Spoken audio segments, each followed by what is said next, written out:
Salut à tous, je suis Johan Le Trouy, expert PrestaShop et SEO chez Digiactif, l'agence e-commerce et référencement naturel certifié PrestaShop. Dans cette vidéo, je vais vous donner 4 façons d'investir dans le e-commerce en 2023. Quand on parle d'investir dans le e-commerce, on pense souvent au fait de créer sa propre boutique en ligne. Mais en réalité, il y a une multitude de façons d'investir dans le e-commerce et c'est ce que je vais vous expliquer dans cette vidéo.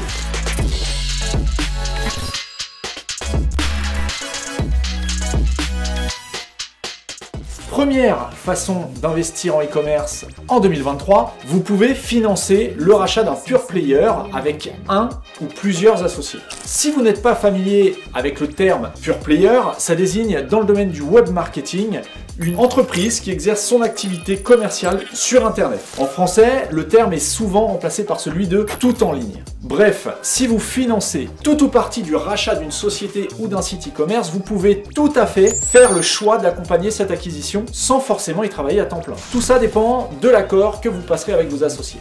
À titre personnel, c'est exactement ce que j'ai fait en 2013 quand j'ai racheté à hauteur de 50% une entreprise e-commerce dans le domaine du café. Je suis ensuite sorti de cette acquisition en 2020, ce qui m'a permis de multiplier par 3, soit une rentabilité de 300%, mon investissement en 7 ans seulement. Tout ça en parallèle de mon activité chez Digiactif. La deuxième façon d'investir dans le e-commerce en 2023, c'est de créer votre propre activité de toute pièce. Là, il ne s'agit pas de racheter une société ou un site, mais de tout créer en partant de zéro. Dans ce cas, en plus d'investir un peu d'argent tout de même, il va surtout falloir investir beaucoup de votre temps. La question est donc de savoir comment investir votre temps et votre argent dans ce cas de figure. Et là encore, il y a plusieurs façons de procéder, mais la plus banale, c'est de créer votre propre marque et c'est votre propre boutique en ligne qui verra le jour via un CMS comme PrestaShop ou autre chose. Mais attention, il ne suffit pas de créer un site pour que ça fonctionne. Pour que votre activité soit rentable,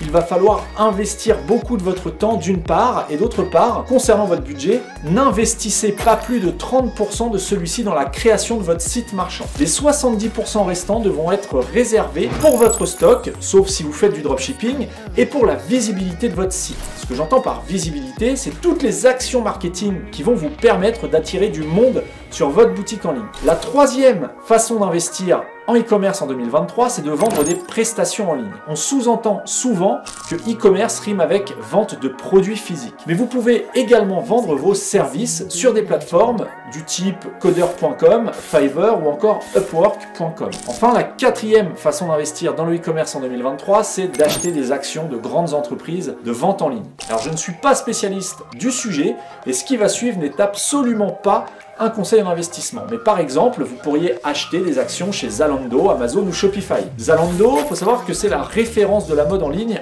en Europe. Depuis son introduction en bourse en 2014, Zalando a enregistré une croissance impressionnante entre 2014 et 2021 avec plus 386% au plus haut de son cours. Autant dire que si vous aviez investi 1000 € en 2014 sur Zalando, vous auriez pu revendre vos actions pour 4565 € en 2021. C'est un peu la même histoire avec Amazon qui est actuellement à environ plus 900% depuis son entrée en bourse et avec Shopify qui a fait plus 5600% en fin 2021. Vous l'aurez compris, il y a plusieurs façons d'investir en e-commerce et même s'il est malheureusement possible de rater son coup et d'investir à perte, il n'y a pas d'investissement sans risque, et bien le e-commerce est selon moi l'une des possibilités pour faire grossir votre capital assez facilement en quelques années. Si vous avez des questions, n'hésitez pas à me les poser en commentaire de la vidéo ou à me contacter sur LinkedIn ou Twitter. Je tenterai d'y répondre rapidement. N'oubliez pas de mettre un pouce bleu et de vous abonner si ce n'est pas déjà fait. J'ai plein de sujets dont je voudrais vous parler dans les semaines à venir, alors abonnez-vous et restez connectés. Je vous donne rendez-vous dans la prochaine vidéo.